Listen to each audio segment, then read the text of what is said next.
어디서 거지 같은 노인네가 와서 헛소리야. 당신이 뭘 안다고 그래. 수십억대 자산가인 고객이 폐지 줍는 노파의 멱살을 잡고 흔들었습니다. 은행장은 사색이 되어 말렸지만 노파는 무심하게 주머니에서 녹슨 쇠꼬챙이 하나를 꺼냈습니다. 싫으면 관두던가. 근데 이거 드릴로 뚫는 순간 안에 든 채권 뭉치는 다 제가 될 텐데. 모두가 비웃던 그 순간 노파가 귀를 기울이자 철옹성 같던 금고 문이 비명을 지르며 열렸습니다. 대한민국 1호 금고 장인이 폐지 줍는 노인으로 살아야 했던 40년의 세월. 그녀가 다시 새꼬챙이를 든 이유는 단 하나, 자신을 시궁창에 처박은 원수의 심장을 열기 위해서였습니다. 사연 시작하기 전 구독과 좋아요는 다음 사연 제작에 큰 힘이 됩니다. 오늘의 사연 시작합니다. H은행 VIP 객장에 울려 퍼지는 경보음이 건물 전체를 뒤흔들었습니다. 빨간 불빛이 깜빡거리며 대여금고 구역을 비추는 가운데 한지훈 은행장이 기술팀장 앞에서 이 말을 짚었습니다. 정말 방법이 없다는 거예요? 지훈이 목소리를 떨며 물었습니다. 기술팀장이 고개를 저으며 답했습니다. 전자제어 장치가 완전히 먹통입니다. 물리적으로 파괴하는 것 외에는. 그럼 내용물은 어떻게 되는 거예요? VIP 고객 박 회장이 얼굴을 붉히며 소리쳤습니다. 수십억 원 어치 채권이 들어있다고 했잖아요. 드릴로 뚫다가 불이라도 나면 어쩌려고. 지훈이 식은땀을 흘리며 고개를 숙였습니다. 죄송합니다. 본사에서 최고 전문가들을 불러. 그때 객장 구석에서 종이컵을 구기는 소리가 들렸습니다. 모든 사람들의 시선이 그쪽으로 향했습니다. 옥분이 다 마신 종이컵을 쓰레기통에 정확히 던져넣고는 리어카 손잡이를 잡았습니다. 저 할머니 뭐 하는 거야? 박 회장이 눈살을 찌푸리며 말했습니다. 보안 요원 2명이 서둘러 옥분 앞을 막아섰습니다. 할머니, 여기는 일반인 출입금지 구역입니다. 비켜. 옥분이 짧게 말했습니다. 옥분의 시선이 지훈을 똑바로 바라봤습니다. 지훈이 옥분의 날카로운 눈빛을 받으며 몸을 움찔했습니다. 드릴질하면 안에 있는 거 다 타버릴 텐데 감당할 수 있어? 옥분이 차가운 목소리로 물었습니다. 객장이 조용해졌습니다. 지훈이 망설이며 보안 요원들을 바라봤습니다. 잠깐만요. 지훈이 손을 들며 말했습니다. 할머니, 혹시 방법이 있다는 말씀이세요? 옥분이 대답 대신 리어카를 끌고 금고 쪽으로 걸어갔습니다. 보안 요원들이 지훈을 바라보며 어쩔 줄 몰라 했습니다. 지훈이 고민하다 고개를 끄덕였습니다. 길을 터드려요. 은행장님, 그러시면 책임은 내가 질게요. 지훈이 단호하게 말했습니다. 옥분이 금고 앞에 서서 주머니를 뒤졌습니다. 낡은 머리핀과 가공된 쇠꼬챙이를 꺼내들었습니다. 박 회장이 코웃음을 쳤습니다. 아니, 이게 뭐 하는 짓이야. 머리핀으로 금고를 연다고? 옥분이 박 회장을 흘끗 보며 말했습니다. 입 닥치고 있어. 박 회장의 얼굴이 새빨갛게 달아올랐습니다. 이 할망구가 지금 뭐라고. 옥분이 박 회장의 말을 무시하고 쇠꼬챙이를 금고 수동 레버 함체에 꽂았습니다. 그리고는 금고 외벽에 귀를 바짝 댔습니다. 사람들이 숨을 죽이며 지켜봤습니다. 옥분의 손가락이 쇠꼬챙이를 1mm씩 조심스럽게 돌렸습니다. 금고 내부에서 희미한 기계음이 들려왔습니다. 옥분이 눈을 감고 온 신경을 귀에 집중했습니다. 딸깍, 작은 소리가 났습니다. 옥분의 입꼬리가 살짝 올라갔습니다. 딸깍딸깍, 연이어 더 많은 소리가 들려왔습니다. 객장 안의 모든 소음이 사라졌습니다. 에어컨 소리, 발걸음 소리, 심지어 숨소리까지도 멈춘 것 같았습니다. 옥분의 손끝에서 클릭하는 진동이 시작되었습니다. 그리고 육중한 금고 문이 쿠웅하는 유압 소리와 함께 부드럽게 열렸습니다. 아! 박 회장이 탄성을 내지르며 금고로 달려갔습니다. 안에서 채권 뭉치들이 고스란히 모습을 드러냈습니다. 세상에, 정말 열렸어. 기술팀장이 눈을 동그랗게 뜨며 소리쳤습니다. 다른 직원들도 웅성거리며 서로를 바라봤습니다. 옥분이 아무 일 없었다는 듯 바닥의 파지들을 리어카에 담기 시작했습니다. 지훈이 황급히 옥분에게 다가갔습니다. 할머니, 잠깐만요. 옥분이 리어카를 끌고 출입구를 향해 걸어갔습니다. 지훈이 뒤쫓아 나왔습니다. 할머니, 살해를 해야죠. 어떻게? 옥분이 걸음을 멈추고 지훈을 돌아봤습니다. 현금 1억. 예. 지훈이 되물었습니다. 현금 1억 원. 내일 이 시간에 가져와. 옥분이 리어카 손잡이를 꽉 쥐며 말했습니다. 그때 가르쳐 줄게. 뭘 가르쳐 주신다는. 옥분이 지훈의 말을 끊으며 말했습니다. 어떻게 여는지. 그리고는 리어카를 끌고 사라져 갔습니다. 지훈이 멍하니 서서 옥분의 뒷모습을 바라봤습니다. 발밑에 작은 쇠 조각이 떨어져 있었습니다. 지훈이 그것을 주워들며 자세히 살펴봤습니다. 이건 낡고 녹슨 도구 조각이었지만 정교한 손길의 흔적이 역력했습니다.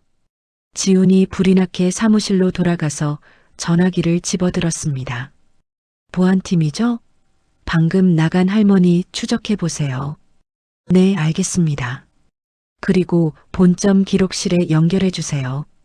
잠시 후 전화가 연결되었습니다. 기록실입니다. 1970년대 청계천 기술자 명단 있나요? 특히 금고 관련. 잠깐만요. 찾아보겠습니다. 옥분이 달동네로 향하는 길에 리어카를 멈춰 세웠습니다. 손이 심하게 떨리고 있었습니다. 옥분이 두 손을 꽉 쥐어 진정시켰습니다. 1억 원. 민재 목숨값. 옥분의 눈빛이 단단해졌습니다. 반드시 받아낸다. 그날 밤 옥분이 좁은 방에서 녹슨 금고 부품들을 닦고 있었습니다. 하나하나 정성스럽게 기름칠을 했습니다. 내일 있을 지훈과의 만남을 위해 잃어버린 감각을 되살리고 있었습니다. 한편 지훈이 본점 기록실에서 받아온 자료를 뒤적이고 있었습니다. 누렇게 바랜 잡지에서 한 줄의 글이 눈에 띄었습니다. 심옥분 마이너스 대한민국 1호 여성 금고 장인. 지훈이 사진을 자세히 들여다봤습니다. 젊은 시절 옥분의 모습이 또렷하게 보였습니다. 이분이었구나. 지훈이 중얼거렸습니다. 지훈이 의자에서 일어나 은행 비상금고를 향했습니다. 현금 1억 원을 가방에 채워 넣었습니다. 내일 전설과의 만남이 기다리고 있었습니다. 다음 날 오전 지훈이 집무실에서 가방을 내려다보고 있었습니다. 현금 1억 원이 빼곡히 들어있는 검은 가방이었습니다. 지훈이 손목시계를 확인했습니다. 약속 시간까지 5분 남았습니다. 지훈의 손바닥에 식은땀이 맺혔습니다. 어젯밤 기록실에서 찾아낸 자료들이 머릿속을 맴돌았습니다. 심옥분, 대한민국 1호 여성 금고 장인. 1979년 국정감사에서 기술 유출 혐의로 조사받음. 이후 행방불명. 똑똑똑. 문을 두드리는 소리가 들렸습니다. 들어오세요.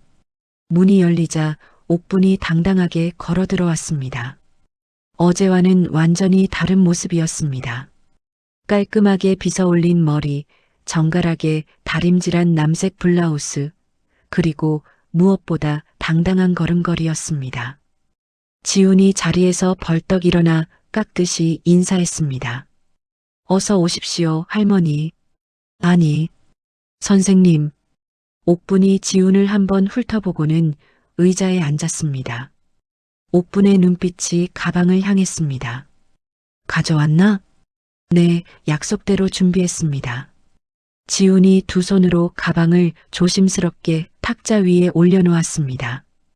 옥분이 가방을 열어 돈다발들을 빠르게 확인했습니다. 돈을 세는 옥분의 손놀림이 예사롭지 않았습니다. 마치 정밀한 기계를 다루듯 정확하고 빨랐습니다. 지훈이 목을 가다듬고 조심스럽게 입을 열었습니다. 할머니, 실례가 되지 않는다면 한 가지만 여쭤봐도 될까요? 뭔데? 혹시 과거에 황금손이라는 모임에 계셨나요? 옥분의 손이 돈다발 위에서 멈췄습니다. 옥분의 어깨가 미세하게 굳어졌습니다. 지훈이 더욱 조심스럽게 말을 이었습니다. 그리고 강성 그룹 강만식 회장과 어떤 관계였는지 그 이름 내 앞에서 다시는 입에 올리지 마. 옥분이 얼음장처럼 차가운 목소리로 말했습니다.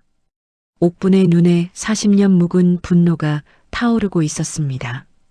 지훈이 깊숙이 고개를 숙였습니다. 죄송합니다.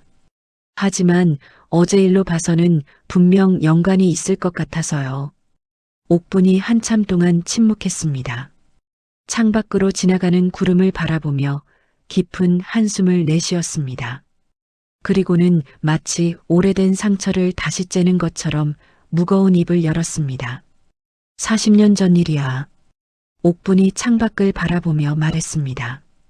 청계천 삼가 골목, 기름 냄새 가득한 작은 공방에서 시작됐지. 지훈이 숨을 죽이며 들었습니다. 강만식도 그때는 가난한 기술자, 견습생이었어. 내가 설계하고 만든 잠금장치 도면을 밤새 따라 그리며 배우던 애였지. 옥분의 목소리에 그리움과 배신감이 뒤섞여 있었습니다. 그런데 어느 날 내가 3년 동안 밤잠 못 자가며 완성한 무한 변동 잠금 시스템 설계도가 사라졌어. 설마 강만식이 훔쳐갔지. 그리고 나한테는 간첩 누명을 씌웠어. 옥분의 주먹이 떨리며 꽉 쥐어졌습니다. 국정감사장에서 내가 북한에 기술을 팔았다고 했어. 증거도 없으면서 말이야. 지훈이 가슴이 먹먹해졌습니다. 하루아침에 모든 걸 잃었어. 기술자로서의 삶도, 명예도, 동료들도. 옥분이 고개를 떨어뜨렸습니다. 그래서 지금까지 띠리링 옥분의 오래된 휴대폰이 요란하게 울렸습니다. 옥분이 화면을 확인하고 얼굴이 하얗게 굳어졌습니다. 영상 메시지였습니다. 손가락이 떨려 제대로 터치가 되지 않았습니다. 화면에 어두운 창고가 나타났습니다. 민재가 의자에 단단히 묶여 있었습니다. 민재의 입에는 테이프가 붙어 있고 눈가에는 멍이 들어 있었습니다. 할머니, 도와주세요. 제발. 민재의 떨리는 목소리가 작게 들려왔습니다.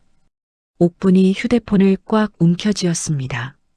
화면이 바뀌며 검은 복면을 쓴 남자가 나타났습니다. 1억 원 가져와. 오늘 오후 3시 성수동 폐건물. 경찰 부르면 손자 죽는다. 영상이 끝났습니다. 옥분이 가방을 낚아채듯 움켜쥐고 벌떡 일어났습니다. 지훈이 놀라며 일어섰습니다. 할머니, 무슨 일이? 손자야. 빚쟁이들이 데려갔어. 옥분의 목소리가 처절하게 떨렸습니다. 민재가 보증을 잘못 써서 내가 폐지 주우며 모은 돈으로는 턱도 없었는데. 옥분이 가방을 가슴에 꽉 안고 문으로 향했습니다. 할머니, 혼자 가시면 안 돼요. 그때 로비에서 웅성거리는 소리가 크게 들려왔습니다. 지훈이 창문으로 달려가 아래를 내려다봤습니다.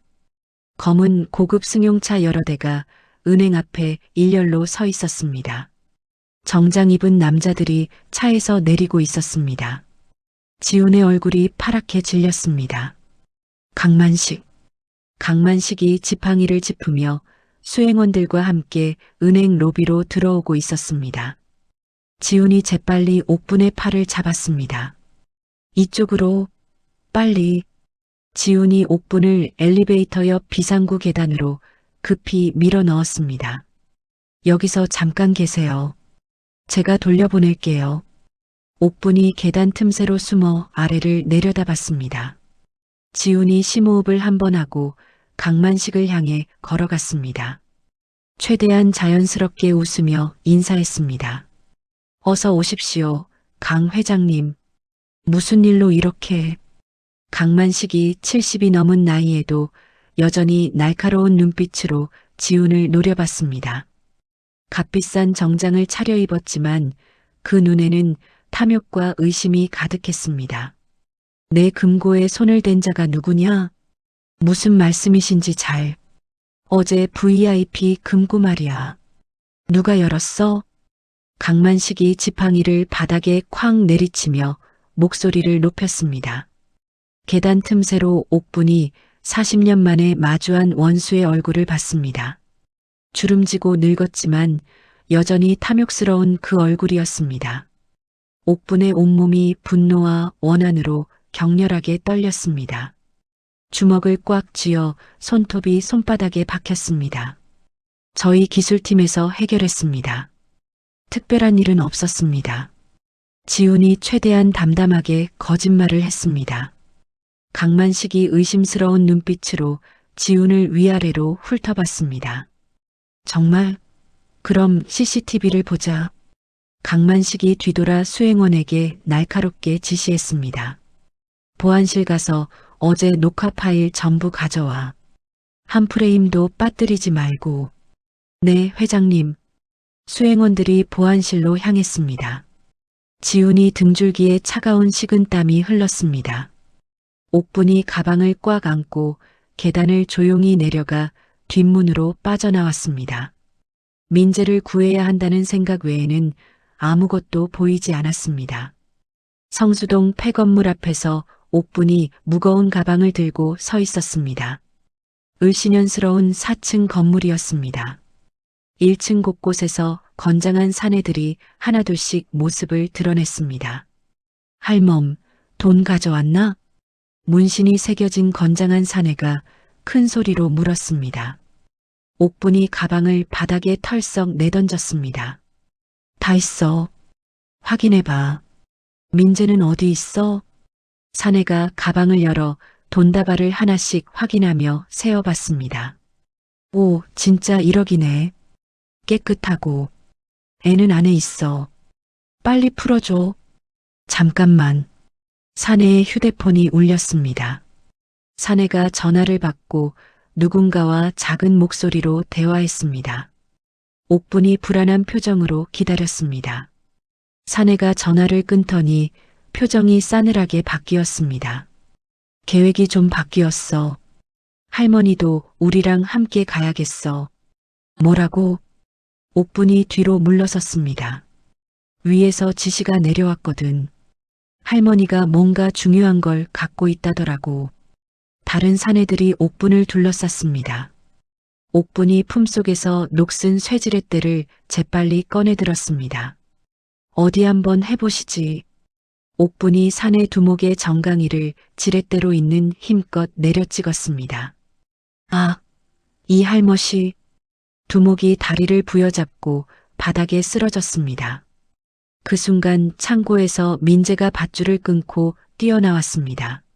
할머니, 민재야, 이리 빨리 와. 옥분이 민재의 손을 꽉 잡고 골목길로 전력 질주했습니다. 사내들이 고함을 지르며 뒤쫓아왔습니다. 놓치면 다 죽는다. 할머니와 손자가 숨가쁘게 달려 빗물 펌프장 앞까지 왔습니다. 앞은 완전히 막힌 길이었습니다. 뒤에서는 사내들의 발소리가 점점 가까워졌습니다. 그때 지훈의 흰색 승용차가 급히 나타나 브레이크를 밟으며 멈춰섰습니다. 빨리 타세요. 옥분과 민재가 뒷좌석으로 뛰어들었습니다. 지훈이 급하게 차를 출발시켰습니다. 할머니, 괜찮으세요? 다치신 데는 없고요? 민재가 떨리는 목소리로 옥분을 살폈습니다. 옥분이 민재의 볼에 난 상처를 어루만졌습니다. 민재야, 미안해. 할머니가 늦었지? 아니에요. 할머니가 오실 줄 알았어요. 옥분이 가슴에서 조심스럽게 접힌 종이를 꺼냈습니다. 이거 봐. 지훈이 백미러로 종이를 확인했습니다. 정밀한 선들로 그어진 복잡한 설계도였습니다. 이게 뭐예요? 강만식이 40년 전에 훔쳐간 내 설계도야. 어제 금고 열면서 몰래 빼낸 거지. 지훈의 눈이 휘둥그레졌습니다. 이걸로 강만식의 죄를 증명할 수 있겠군요. 그래. 하지만 안전한 곳부터 찾아야 해. 지훈이 고개를 끄덕였습니다. 제가 아는 곳이 있어요. 믿을 만한 사람이 운영하는 곳이에요. 어둠이 내린 도로를 달리는 차 안에서 옥분의 주름진 손에 40년 된 진실의 열쇠가 꽉 쥐어져 있었습니다. 청계천 외곽 박 씨의 고물상은 폐차들과 고철 더미로 둘러싸인 요새 같았습니다. 지훈의 차가 녹슨 철문 앞에 멈춰섰습니다. 옥분이 차에서 내려 철문을 두드렸습니다. 박 씨, 나야 옥분이. 철문 너머에서 발걸음 소리가 들렸습니다. 문이 삐걱거리며 열리자 70대 중반의 남자가 모습을 드러냈습니다. 박 씨였습니다. 기름때 묻은 작업복을 입고 있었지만 눈빛만은 또렷했습니다. 옥분아, 40년 만이구나. 박 씨가 옥분의 손을 꽉 잡으며 반가워했습니다. 박 씨, 급한 일이야. 숨어야 해. 그럼 어서 들어와. 민재도 많이 컸구나. 박 씨가 민재의 어깨를 다독이며 말했습니다. 지훈이 뒤따라 들어오며 주위를 둘러봤습니다. 고물상 안쪽에는 온갖 기계 부품들이 정교하게 정리되어 있었습니다. 박 씨의 작업실에서 옥분이 조심스럽게 설계도를 펼쳤습니다. 박 씨가 돋보기를 쓰고 도면을 자세히 들여다봤습니다. 이거 네가 만든 무한 변동 잠금 시스템이지? 맞아. 강만식이 이걸 훔쳐가서 지금까지 써먹고 있어. 박 씨가 고개를 저었습니다. 이 설계대로라면 현재 나와 있는 강성 그룹 보안 시스템이랑 똑같아. 그래서 증거로 쓰려고 빼낸 거야. 그때 지훈의 휴대폰이 울렸습니다. 뉴스 속보 알림이었습니다. 지훈이 화면을 확인하고 얼굴이 굳어졌습니다. 할머니, 이거 보세요. 지훈이 휴대폰을 옥분에게 건넸습니다. 뉴스 제목이 크게 떠 있었습니다. 치매 노인, H은행 VIP 금고서 기밀 서류 절취 후 도주. 옥분이 휴대폰을 떨어뜨릴 뻔했습니다. 뭐라고? 뉴스를 자세히 읽어보니 더욱 가관이었습니다. 신모 씨, 치매로 판단력 잃고 국가기밀급 서류 훔쳐 전국에 수배령 내려져 즉시 신고 바람. 민재가 분노로 주먹을 쥐었습니다. 이게 뭔 소리예요? 할머니가 언제 치매가 됐다고. 박 씨가 혀를 찼습니다. 강만식 그놈이 언론을 조작했구나. 지훈이 다른 뉴스들을 확인했습니다. 주요 포털 사이트 메인에 옥분의 얼굴이 수배범으로 올라 있었습니다. 이제 어디도 갈 수 없겠어요. 옥분이 주저앉으며 말했습니다. 할머니, 포기하지 마세요. 민재가 노트북을 꺼내며 말했습니다. 제가 강만식의 비리 자료들을 인터넷에 올려볼게요. 민재가 키보드를 빠르게 두드렸습니다. 1시간 후 민재가 고개를 떨어뜨렸습니다. 안 돼요. 올리자마자 다 삭제돼요. 박 씨가 옥분의 어깨를 토닥였습니다. 옥분아, 지하실 좀 보자. 박 씨가 바닥에 철판을 열었습니다. 아래로 내려가자 깜짝 놀랄 광경이 펼쳐졌습니다. 40년 전 정밀 가공 선반이 기름칠되어 반짝이고 있었습니다. 이걸 언제 준비했어? 옥분이 놀라며 물었습니다. 네가 언젠가 돌아올 줄 알았거든. 마지막으로 한 번 더 공구를 잡아보자. 박 씨가 선반을 돌리자 웽웽 소리를 내며 가동되기 시작했습니다. 옥분이 오랜만에 만져보는 기계에 눈물을 글썽였습니다. 그때 위에서 쿵쿵거리는 소리가 들렸습니다. 박 씨가 CCTV 모니터를 확인했습니다. 검은 옷을 입은 남자들이 고물상을 둘러싸고 있었습니다. 찾아왔구나. 박 씨가 침착하게 말했습니다. 어떻게 해요? 지훈이 다급히 물었습니다. 박 씨가 조작대를 만졌습니다. 걱정 마. 이 고물상은 요새야. 박 씨가 버튼을 누르자 고물상 주변의 대형 크레인들이 움직이기 시작했습니다. 폐차들이 출입구를 막았습니다. 옥분이 설계도를 다시 펼쳤습니다. 박 씨, 이거 봐. 여기 주파수 대역 부분. 박 씨가 돋보기로 살펴봤습니다. 이상하네. 이 부분은 왜 이렇게 설계했어? 일부러 취약점을 만들어 놨어. 옥분이 미소 지었습니다. 강만식이 배신할 줄 알고 미리 백도어를 심어둔 거야. 정말? 특정 주파수로 진동을 가하면 시스템이 마비돼. 지훈이 휴대폰을 확인했습니다. 할머니, 다음 주에 글로벌 보안 엑스포가 있어요. 강만식이 신제품 발표를 한다는군요. 옥분의 눈빛이 변했습니다.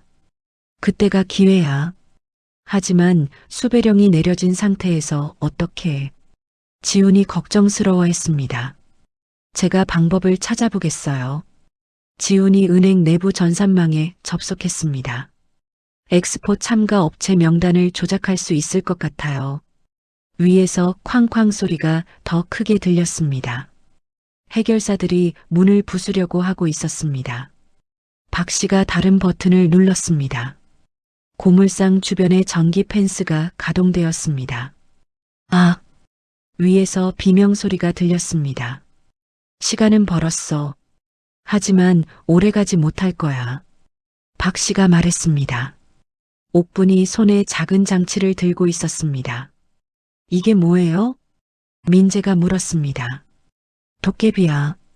강만식의 원격 조작을 차단할 장치지. 박 씨가 설명했습니다. 네가 금고를 열 때 강만식이 방해하지 못하도록 말이야. 지훈이 컴퓨터 화면을 보며 말했습니다. 엑스포 출입증 만들었어요. 스태프로 등록했습니다. 그때 지훈의 휴대폰에 문자가 왔습니다. 은행에서 보낸 메시지였습니다. 한지훈 은행장 직위 해제 통보. 지훈이 쓴웃음을 지었습니다. 이제 저도 무직이네요. 미안해, 나 때문에. 옥분이 말하려 했지만 지훈이 손을 흔들었습니다. 괜찮아요. 오히려 이제 자유롭게 도울 수 있어요.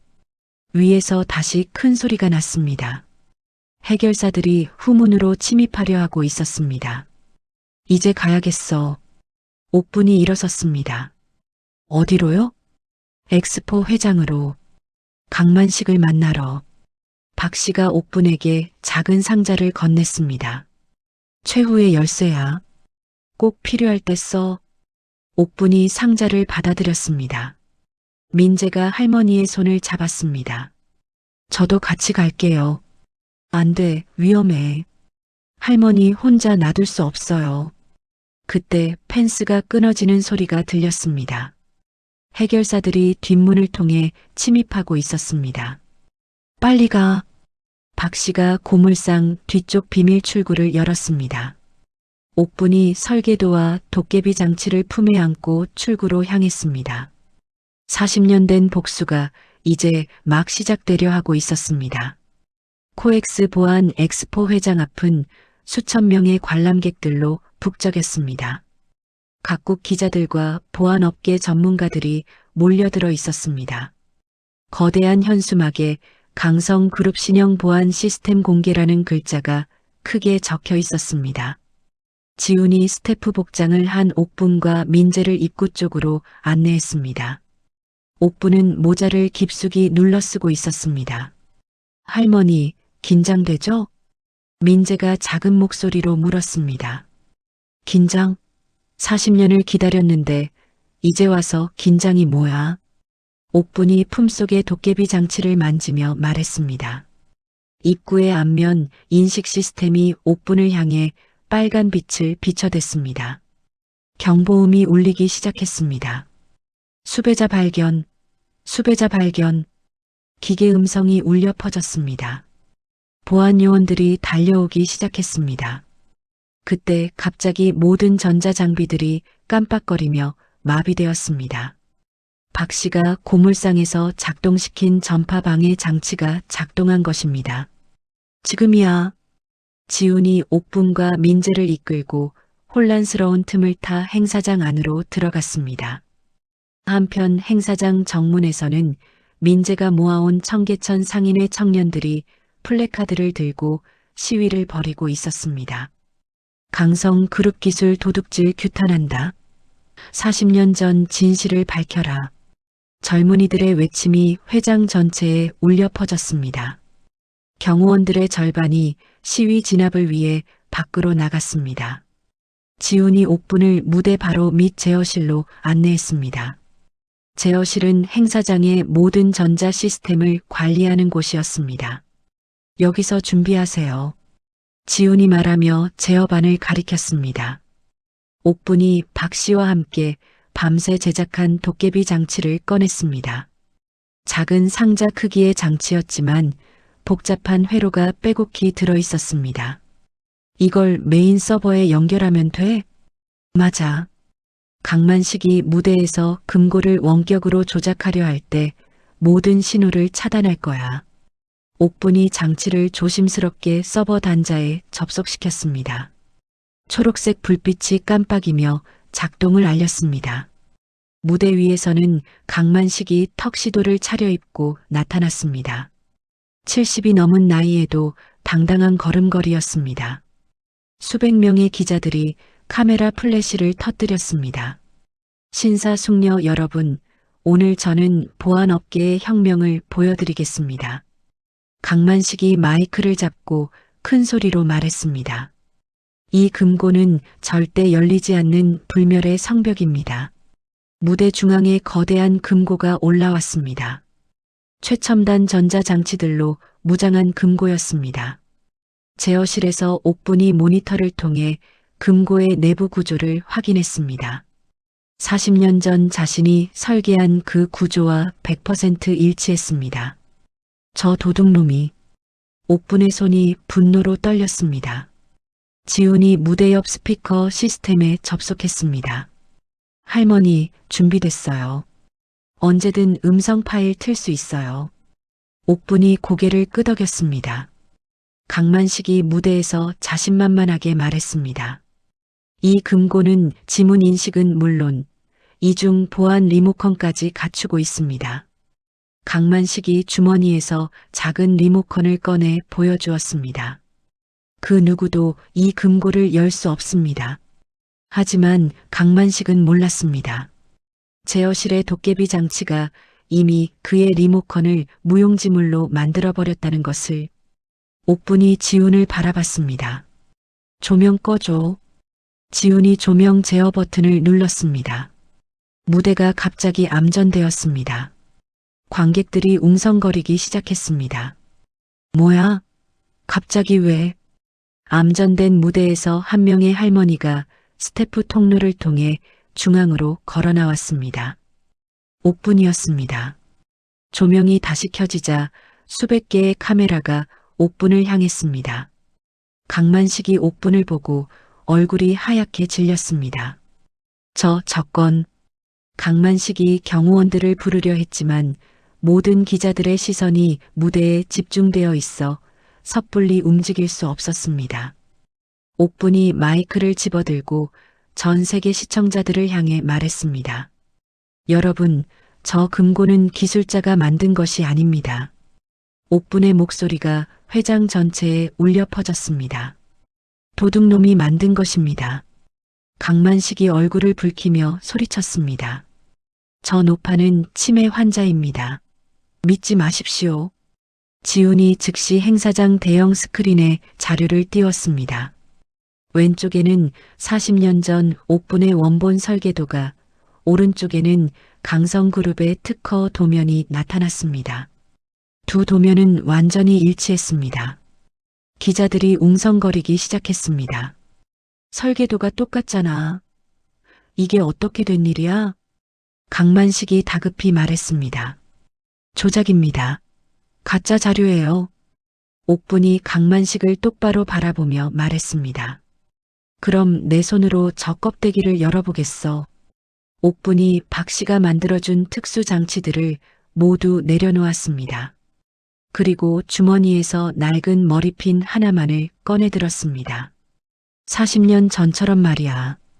강만식이 비웃음을 흘렸습니다. 머리핀으로 최첨단 금고를 연다고? 웃기는 소리. 옥분이 금고 앞에 섰습니다. 전 세계가 지켜보는 가운데 할머니와 금고의 대결이 시작되었습니다. 옥분이 금고의 차가운 금속 표면에 손을 댔습니다. 40년 전 자신의 혼이 담긴 그 설계도의 심장부로 파고 들어갔습니다. 이제 진짜 신의 손이 부활할 때였습니다. 옥분이 금고 다이얼에 손을 얹는 순간 코엑스 회장의 모든 소음이 멈춘 것처럼 느껴졌습니다.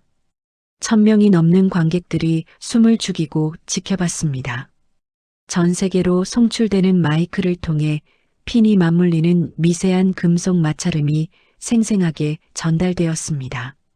강만식이 얼굴을 일그러뜨리며 무대 아래 신복들에게 눈짓을 보냈습니다. 검은 정장을 입은 남자가 재킷 안으로 손을 집어넣었습니다. 하지만 지훈이 미리 배치한 은행 보안 요원들이 재빨리 그들의 앞을 막아섰습니다. 움직이지 마십시오. 보안 요원이 작은 목소리로 단호하게 경고했습니다. 지금은 전 세계가 지켜보고 있습니다. 강만식의 신복들이 당황하며 뒤로 물러섰습니다. 옥분은 주변의 모든 소음을 완전히 차단했습니다. 1000명이 넘는 관객들의 숨소리도 수백 개의 카메라 셔터음도 심지어 에어컨 소리까지도 들리지 않았습니다. 오직 금고 내부에서 울려나오는 기계의 심장 박동만이 옥분의 귀에 닿았습니다. 옥분의 마음속에 40년 전 청계천의 풍경이 생생하게 되살아났습니다. 새벽 5시부터 울려 퍼지던 거친 기계 소리, 코끝을 찌르던 기름 냄새, 그리고 젊은 시절 자신의 모든 꿈과 열정이 담긴 작업대가 눈앞에 펼쳐졌습니다. 딸깍. 첫 번째 핀이 정확히 맞춰졌습니다. 관객석에서 탄성이 새어나왔습니다.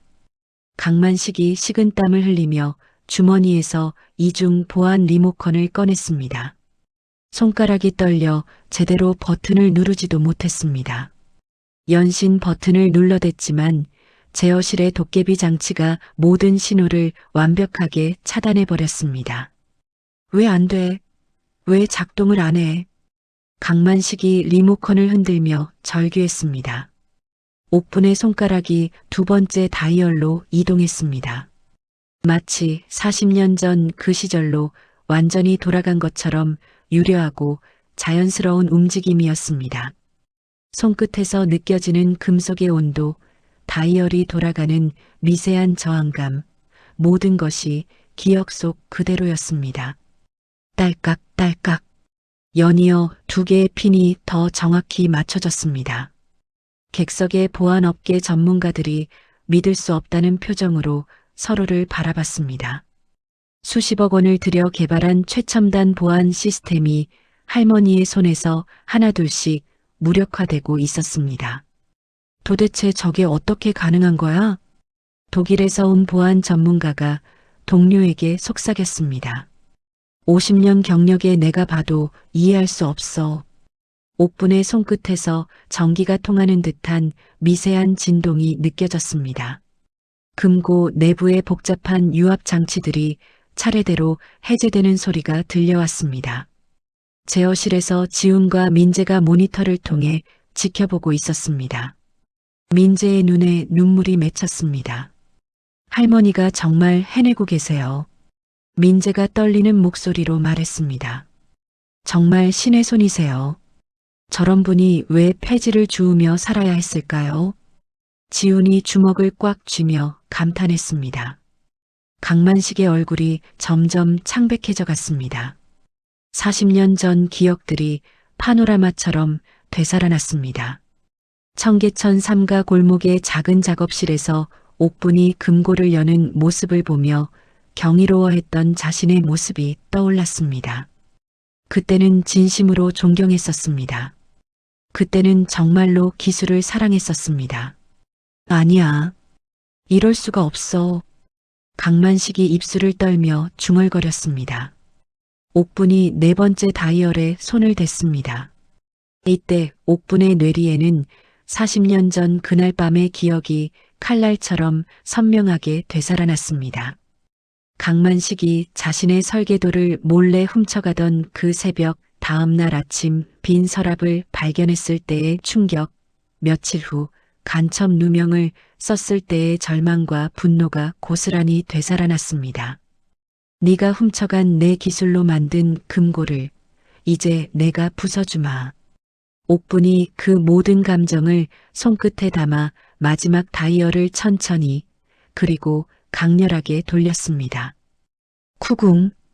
마치 봉인된 무덤이 열리는 것처럼 육중하고 깊은 소리와 함께 거대한 금고 문이 천천히 열렸습니다.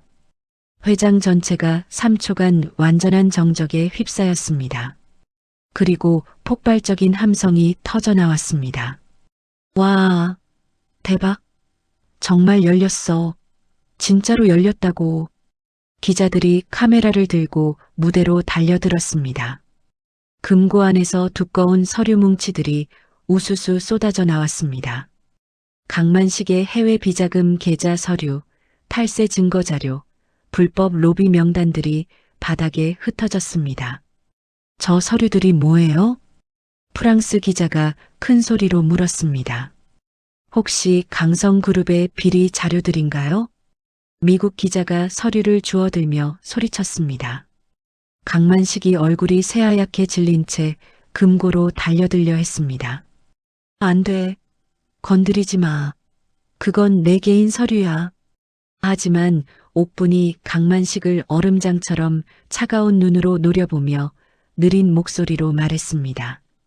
강만식, 기술은 훔쳐도 세월은 못 숨기는구나. 옥분의 목소리에는 40년간 쌓인 원한과 승리의 쾌감이 동시에 담겨 있었습니다. 지훈이 미리 연락해둔 검찰 수사관 5명이 무대 양쪽에서 올라왔습니다. 그들의 손에는 체포영장이 들려 있었습니다. 강만식 회장, 긴급 체포합니다. 수사팀장이 영장을 내보이며 선언했습니다. 탈세, 불법 해외 송금, 그리고 기술 절취 혐의입니다. 강만식이 다리에서 힘이 완전히 빠져 바닥에 주저앉았습니다. 70평생 쌓아올린 제국이 한순간에 무너지는 순간이었습니다. 아니야. 이럴 수가 없어. 내가 이렇게 끝날 순 없어. 강만식이 넋두리하며 고개를 흔들었습니다. 전 세계에서 몰려온 기자들이 옥분을 향해 플래시를 미친 듯이 터뜨렸습니다. 인터넷 실시간 검색어는 순식간에 청계천 신의 손, 심옥분, 강만식 체포로 뒤바뀌었습니다. 민재가 눈물을 흘리며 무대 위로 뛰어 올라와 할머니를 꽉 껴안았습니다. 할머니, 정말 해내셨어요. 할머니가 이기셨어요. 옥분이 40년 동안 참아왔던 눈물을 민재의 어깨에 쏟아냈습니다. 떨리는 목소리로 중얼거렸습니다. 민재야, 할머니가 드디어 이겼다. 40년 만에. 옥분의 떨리는 목소리가 마이크를 통해 전 세계로 전해졌습니다. 강만식이 수갑을 찬 채 검찰 수사관들에게 이끌려 무대에서 내려갔습니다. 수백 개의 카메라가 그의 비참한 몰골을 가차없이 담아냈습니다. 같은 시간 서울 증권가에서는 강성그룹 주가가 속절없이 폭락하기 시작했습니다. 실시간으로 떨어지는 주가 그래프가 모든 방송국을 통해 생중계되었습니다. 지훈이 감동에 젖어 무대 위로 올라와 옥분에게 정중하게 인사했습니다. 할머니, 아니 옥분 선생님, 정말 감사합니다. 지훈이 깊숙이 고개를 숙였습니다. 저희 은행의 최고 기술 고문을 맡아주시겠어요? 최고의 대우를 해드리겠습니다. 옥분이 지친 미소를 지으며 고개를 저었습니다. 고마워, 지훈아. 하지만 이제 그만 쉬고 싶어. 옥분이 무대 조명 아래서 환하게 웃었습니다. 70평생 중에서 가장 빛나고 당당한 순간이었습니다. 객석 맨 뒤편에서 박 씨가 조용히 미소 지으며 자리를 떠났습니다. 40년을 함께한 동지의 완벽한 승리를 지켜본 그의 얼굴에는 깊은 만족감이 새겨져 있었습니다. 코엑스 엑스포 회장 전체가 옥분을 향한 기립박수로 가득 찼습니다. 옥분, 옥분, 옥분, 신의 손, 신의 손. 1천여 명 관객들의 외침이 천장을 뚫고 하늘까지 울려 퍼지는 것 같았습니다. 평생 남들이 버린 폐지를 주우며 초라하게 살아온 할머니의 주름진 손이 이제 대한민국에서 가장 존경받는 손으로 인정받는 역사적인 순간이었습니다. 옥분이 관객들을 향해 깊숙이 고개를 숙이며 인사했습니다. 40년 만에 되찾은 명예, 40년 만에 밝혀진 진실, 40년 만에 이루어진 정의였습니다. 무대 조명 아래서 옥분의 낡은 머리핀이 다이아몬드처럼 반짝였습니다. 세상을 바꾼 가장 작고 소중한 도구였습니다. 명예 회복 후 3달이 지난 어느 화창한 봄날이었습니다. 서울 성북구 한적한 골목에 심옥분 열쇠 명장점이라는 예쁜 간판이 달린 작은 가게가 자리 잡았습니다. 가게 앞에는 연일 문의 전화와 방문 손님들로 북적였습니다. 할머니, 우리 집 금고 좀 열어주세요. 명장님, 아이가 장난감 상자에 열쇠를 잃어버렸는데요. 선생님, TV에서 봤어요. 정말 대단하세요. 옥분이 돋보기를 쓰고 정성스럽게 열쇠를 깎고 있었습니다. 손님들의 요청에 하나하나 정중하게 응답하며 행복한 비명을 지르고 있었습니다. 민재야, 이렇게 바쁠 줄 몰랐네. 옥분이 민재에게 말했습니다. 좋은 일이죠, 할머니.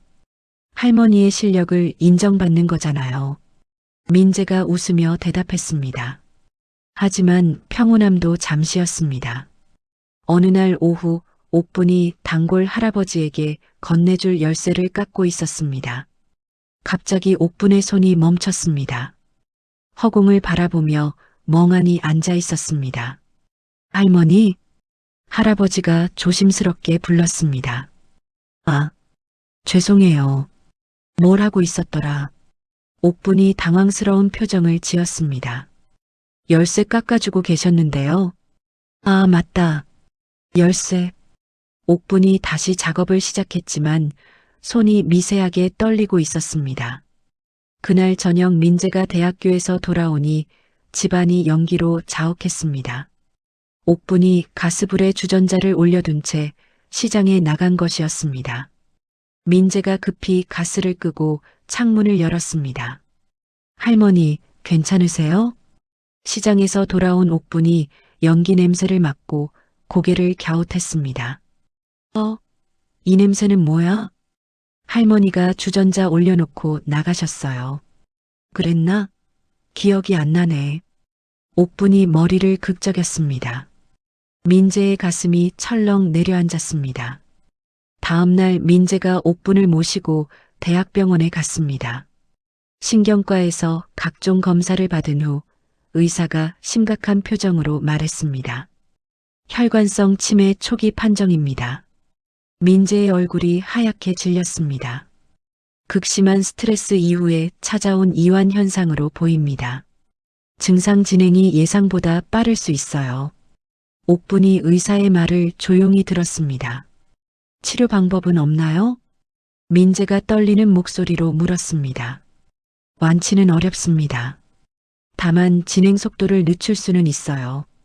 집으로 돌아온 옥분이 가게 문을 닫고 방 안에 홀로 앉았습니다. 자신의 기억이 사라져간다는 현실이 받아들여지지 않았습니다. 안 돼. 내가 기억을 잃을 순 없어. 옥분이 집안 곳곳에 포스트잇을 붙이기 시작했습니다. 가스레인지 마이너스 나갈 때 꼭 확인 민재 생일 마이너스 3월 15일 열쇠 가게 마이너스 오전 9시 문 열기 박씨 전화번호 마이너스 010-1234-5678 포스트잇이 점점 늘어갔습니다. 옥분이 자신과의 처절한 전쟁을 벌이고 있었습니다. 한편 서울구치소에 수감된 강만식이 신문을 읽고 있었습니다. 국민 영웅 심옥분, 치매 판정 받아라는 기사였습니다. 강만식의 입꼬리가 비뚤어지게 올라갔습니다. 크크크, 천벌을 받는구나. 강만식이 면회실에서 신복과 만났습니다. 회장님, 모든 자산이 동결됐습니다. 마지막 카드가 하나 남았어. 강만식이 속삭였습니다. 해외로 빼돌린 마지막 비자금 금고 말이야. 그 위치를 아는 건 옥분뿐이지. 하지만 지금 치매해. 그래서 더 좋아. 납치해서 금고 위치를 알아내면 돼. 강만식의 눈에 광기가 서렸습니다. 비가 쏟아지는 어느 날 저녁이었습니다. 옥분이 편의점에 우유를 사러 나갔습니다. 하지만 집으로 가는 길을 완전히 잃어버렸습니다. 여기가 어디지? 옥분이 낯선 골목에서 비에 젖은 채 서 있었습니다. 어두운 밤거리가 모두 똑같아 보였습니다. 그때 검은 승합차가 나타났습니다. 차에서 정장을 입은 남자가 내렸습니다. 할머니, 괜찮으세요? 길을 잃었어요. 저희가 집까지 데려다 드릴게요. 그런데 그 전에 지훈 은행장님이 사고가 났다는 연락이 왔어요. 지훈이가 사고를? 옥분이 놀라며 물었습니다. 병원으로 모셔다 드릴게요. 남자가 친절하게 말했습니다. 옥분이 의심 없이 차에 탔습니다. 차가 도심 외곽으로 향했습니다. 옥분이 창밖을 보니 병원이 아닌 황량한 공장 지대였습니다. 여기가 병원이에요? 곧 도착합니다. 차가 폐공장 앞에서 멈췄습니다. 남자들이 옥분을 억지로 끌고 내렸습니다. 같은 시간 민재가 집에 돌아와 옥분이 없는 것을 발견했습니다. 근처를 다 찾아봐도 보이지 않았습니다. 골목길 빗물바지에 옥분의 휴대폰이 떨어져 있었습니다. 화면이 깨져 있었습니다. 민재가 급히 지훈에게 전화했습니다. 지훈 아저씨, 할머니가 사라지셨어요. 뭐라고? 언제부터요? 저녁에 우유 사러 나가신다고. 지금 당장 찾아보겠어요. 경찰에도 신고하세요. 폐공장 안에는 강만식이 과거에 특수 제작한 금고가 놓여 있었습니다. 본인도 비밀번호를 까먹어버린 영구봉인 금고였습니다. 신복들이 옥분을 금고 앞 의자에 묶었습니다. 이 금고를 열어. 건장한 사내가 명령했습니다. 옥분이 겁에 질린 채 고개를 저었습니다. 나는 폐지 줍는 할머니예요. 거짓말 하지 마. 사내가 옥분의 뺨을 때렸습니다. 네가 심옥분 맞잖아. 옥분이 눈물을 흘리며 울먹였습니다. 기억이 안 나요. 다른 사내가 민재의 사진을 꺼내 보여주었습니다. 이 손자를 살리고 싶으면 당장 이 금고를 열라. 옥분이 민재의 사진을 보고 눈빛이 잠깐 돌아왔습니다. 민재야. 하지만 곧이어 찾아온 극심한 두통에 머리를 감싸쥐며 비명을 질렸습니다. 아, 머리가 아파. 지훈이 은행 보안팀의 위성 추적 장치를 동원해 수소문했습니다. CCTV를 분석한 결과 옥분이 탄 승합차의 행선지를 파악했습니다. 외곽 공장 지대로 향했습니다. 경찰과 함께 출동하자. 지훈이 경찰차와 함께 폐공장으로 향했습니다. 폐공장 내부에서 사내가 카운트다운을 시작했습니다. 19, 8. 사내가 권총을 옥분의 머리에 겨누었습니다. 765. 옥분의 손이 본능적으로 차가운 금고 다이얼 위로 떨리며 올라갔습니다. 40년간 몸에 밴 기억이 그녀의 손끝에 남아 있었습니다. 폐공장 안에서 사내의 카운트다운이 계속되었습니다. 3, 2, 5분의 의식은 깊은 안개 속을 헤매고 있었습니다. 민재가 누구인지 자신이 어디에 있는지조차 분명하지 않았습니다. 하지만 손가락 끝 신경들은 금고에서 들려오는 미세한 클릭 소리에 즉각 반응했습니다. 40년간 몸에 밴 근육 기억이 강제로 소환되기 시작했습니다. 1. 사내가 방아쇠를 당기려는 순간 옥분의 손이 금고 다이얼을 돌리기 시작했습니다. 잠깐 하고 있잖아. 다른 사내가 소리쳤습니다. 옥분이 멍한 표정으로 중얼거렸습니다. 이게 뭐였더라? 돌리면.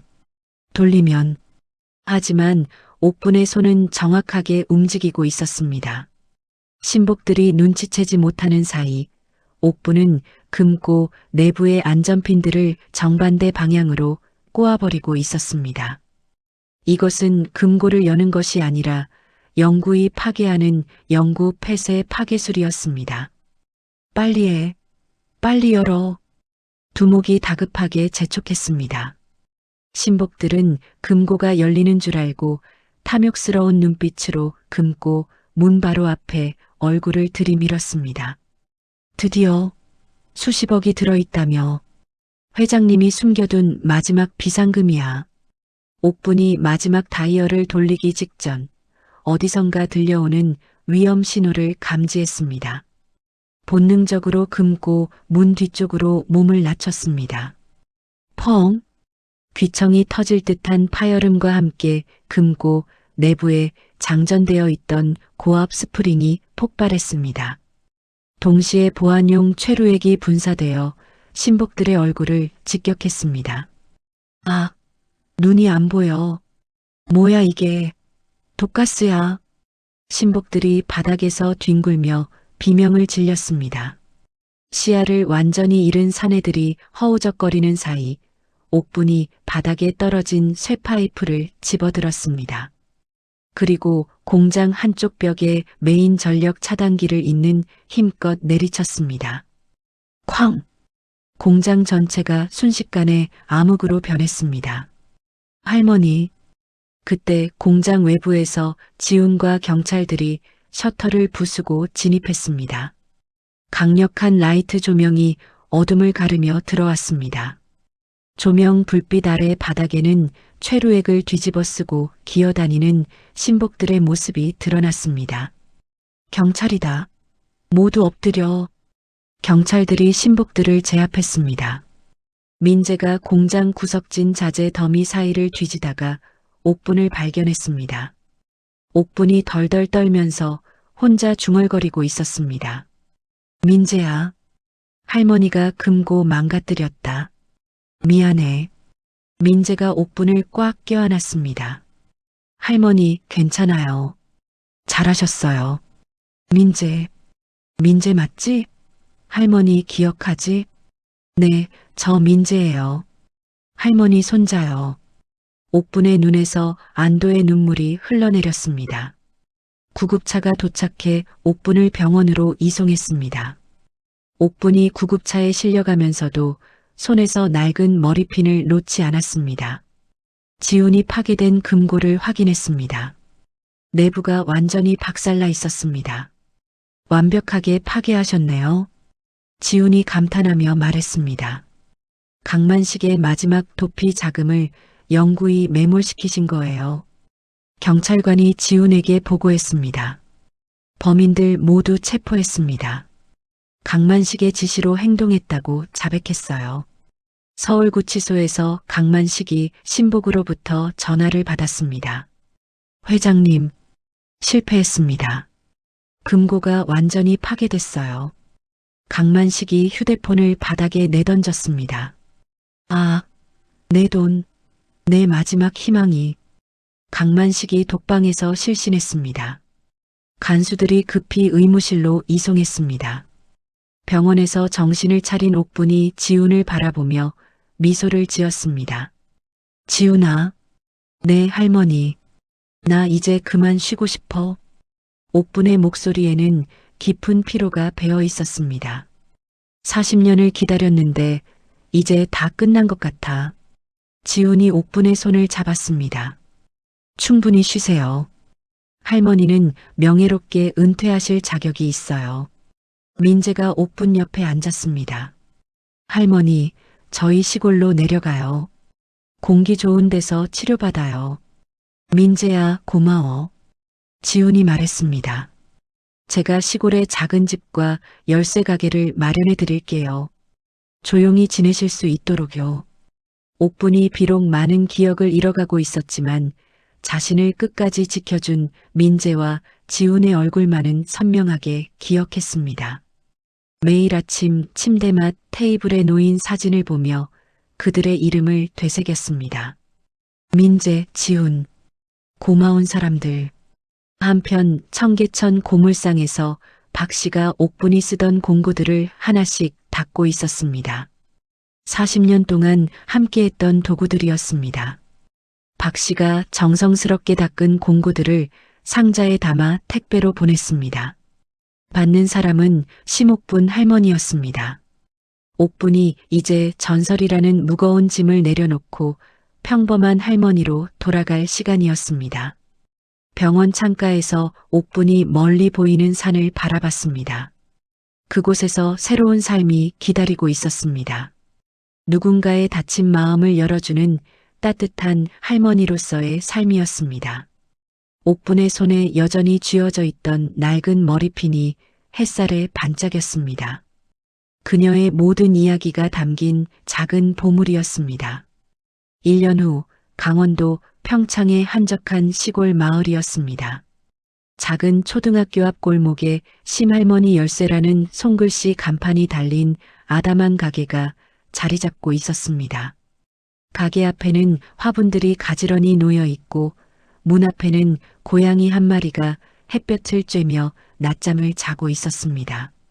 가게 안에서 옥분이 돋보기를 쓰고 작은 열쇠를 깎고 있었습니다. 손놀림은 예전만큼 빠르지 않았지만 여전히 정확했습니다. 할머니, 이거 좀 고쳐주세요. 7살짜리 꼬마가 장난감 상자를 들고 뛰어들어왔습니다. 어머, 우리 지우야. 뭐가 고장났나? 옥분이 상냥하게 웃으며 물었습니다. 비밀 상자 뚜껑이 안 열려요. 엄마가 할머니한테 가보라고 했어요. 그래, 할머니가 봐줄게. 옥분이 상자를 받아들고 자세히 살펴봤습니다. 작은 플라스틱 잠금 장치가 망가져 있었습니다. 이거 금방 고쳐줄게. 잠깐만 기다려. 옥분이 정성스럽게 장치를 분해하고 다시 조립했습니다. 딸깍. 상자가 깔끔하게 열렸습니다. 와, 할머니 짱. 지우가 박수를 치며 좋아했습니다. 가게 벽면에는 대한민국 명장 지정서가 걸려 있었습니다. 그 옆에는 옥분이 가장 아끼는 사진이 있었습니다. 민재와 지훈, 박 씨가 함께 활짝 웃고 있는 사진이었습니다. 민재가 뒷방에서 컴퓨터 작업을 하고 있었습니다. 낮에는 할머니를 도와 열쇠를 깎고 밤에는 할머니의 손재주를 기록한 영상을 인터넷에 올렸습니다. 청계천 신의 손 할머니의 일상 시리즈는 벌써 구독자가 10만 명을 넘었습니다. 할머니, 오늘 영상도 조회수가 대박이에요. 민재가 노트북을 들고 와서 보여줬습니다. 사람들이 할머니 손재주를 정말 좋아해요. 그래, 신기하네. 옥분이 화면을 신기하게 바라봤습니다. 토요일 오후 수수한 옷차림의 지훈이 가게 문을 열고 들어왔습니다. 손에는 옥분이 좋아하는 믹스커피 한 상자를 들고 있었습니다. 할머니, 안녕하세요. 지훈이 정중하게 인사했습니다. 옥분이 지훈을 보며 환하게 웃었습니다. 커피 잘 타는 총각 또 왔네? 옥분이 농담을 건넸습니다. 옥분은 가끔 지훈의 이름을 잊어버렸지만 그가 좋은 사람이라는 건 기억했습니다. 지훈이 익숙한 듯 웃으며 답했습니다. 네, 오늘도 문 열어주러 왔습니다. 지훈이 커피를 테이블에 내려놓으며 말했습니다. 할머니 덕분에 저도 새로운 삶을 살고 있어요. 작은 동네 은행에서 일하는데 정말 보람 있어요. 그래, 다행이야. 마을 사람들은 옥분이 한때 대한민국을 뒤흔든 천재 기술자였다는 사실을 몰랐습니다. 하지만 그녀가 고친 열쇠나 자물쇠는 절대 고장나지 않는다는 것만은 모두가 믿었습니다. 심할머니가 고치면 10년은 간다니까. 맞아. 우리 집 현관문 자물쇠도 5년째 멀쩡해. 사람들이 옥분을 마을의 보물처럼 여겼습니다. 해질녘 옥분이 가게 앞 평상에 앉아 민재가 깎아준 사과를 먹고 있었습니다. 멀리 산 너머로 붉게 물드는 노을이 아름다웠습니다. 할머니, 기분 어때요? 민재가 옥분 옆에 앉으며 물었습니다. 좋아. 정말 좋아. 옥분이 평화로운 미소를 지었습니다. 여기서 이렇게 사니까 마음이 편해. 옥분이 가끔 손끝에 남은 금속의 감각이 그리울 때면 주머니 속 낡은 머리핀을 만졌습니다. 그러면 자신이 평생 열었던 수많은 문들과 그 뒤에 숨어있던 진실들이 어렴풋이 떠올랐습니다. 지훈이 두 사람의 모습을 보며 벤치에 앉아 커피를 마셨습니다. 세상에 어떤 첨단 보안 장치보다 강력한 것은 결국 사람 사이의 믿음이라는 걸 다시금 깨달았습니다. 할머니, 민재가 옥분의 손을 꽉 잡으며 말했습니다. 내일은 우리 바다 보러 갈까요? 날씨도 좋다던데. 옥분이 환한 미소로 고개를 끄덕였습니다. 그래, 바다. 좋지. 가게 선반 위에는 옥분의 낡은 작업 조끼가 깔끔하게 개어져 있었습니다. 그 위에 반짝이는 대한민국 명장 훈장이 놓여 있었습니다. 어느새 마을 아이들이 하나둘씩 모여들었습니다. 옥분 할머니가 들려주는 옛날 이야기를 듣기 위해서였습니다. 할머니, 오늘은 어떤 이야기 해주실 거예요? 오늘은 열쇠 이야기를 해줄까? 아이들이 눈을 반짝이며 옥분 주위에 둘러앉았습니다. 옥분이 조용하고 따뜻한 목소리로 말하기 시작했습니다. 옛날 옛적에 세상의 모든 문을 열 수 있는 마법의 열쇠가 있었단다. 정말요? 어떤 열쇠예요? 그 열쇠는 바로 사람의 마음이었어. 아이들이 고개를 갸웃했습니다. 진짜 따뜻한 마음으로 다른 사람을 대하면 그 어떤 다친 마음도 열릴 수 있다는 거야. 옥분의 나직한 목소리가 저녁 공기에 울려 퍼졌습니다. 문은 닫으라고 있는 게 아니라 열라고 있는 거란다. 아이들이 진지한 표정으로 옥분의 말을 들었습니다. 그때 한 아이가 자신의 일기장을 꺼냈습니다. 며칠 전 옥분이 고쳐준 자물쇠가 달려 있었습니다. 딸깍. 일기장이 깔끔하게 열렸습니다. 첫 페이지에 큰 글씨로 이렇게 적혀 있었습니다. 우리 동네 슈퍼 히어로 할머니. 옥분이 그 글귀를 보고 조용히 웃었습니다. 별이 하나둘 떠오르는 밤하늘 아래 평생 잠긴 문을 열어온 옥분의 주름진 손이 민재의 손을 꽉 잡고 있었습니다. 이제 그녀에게는 더 이상 열어야 할 금고도 풀어야 할 복수도 없었습니다. 오직 사랑하는 손자와 함께하는 평범하고 소중한 일상만이 있을 뿐이었습니다. 옥분의 손에서 따뜻함이 민재에게 전해졌습니다. 그 온기는 세상에서 가장 강력한 열쇠였습니다. 가게 간판에 적힌 심할머니 열쇠라는 글자가 달빛 아래 조용히 빛났습니다. 마을의 모든 사람들이 잠든 밤 옥분만이 알고 있는 비밀이 있었습니다. 진짜 중요한 것들은 열쇠가 없어도 열릴 수 있다는 것이었습니다. 심옥분 할머니의 이야기는 여기서 마무리됩니다. 40년 동안 품어온 억울함을 기술 하나로 풀어낸 할머니의 인생 역전극 어떠셨나요? 때로는 인생이 우리를 가장 깊은 바닥으로 떨어뜨릴 때가 있습니다. 폐지를 주우며 살아가던 옥분 할머니처럼 말이죠. 하지만 진짜 중요한 건 넘어졌을 때가 아니라 다시 일어날 때입니다. 자신만의 재능과 의지로 당당하게 맞서는 순간 말이에요. 옥분 할머니는 치매라는 또 다른 시련을 맞았지만 그녀에게는 이제 진정한 가족이 있습니다. 손자 민재와 지훈, 그리고 그녀를 사랑하는 마을 사람들이죠. 명예보다 더 소중한 것들을 얻은 셈입니다. 할머니가 마지막에 들려준 말처럼 문은 닫으라고 있는 게 아니라 열라고 있는 것입니다. 우리 인생의 닫힌 문들도 언젠가는 반드시 열릴 거예요. 이야기를 끝까지 들어주신 분이 계시다면 잘 들었다고 댓글 하나만 남겨주세요. 감사합니다.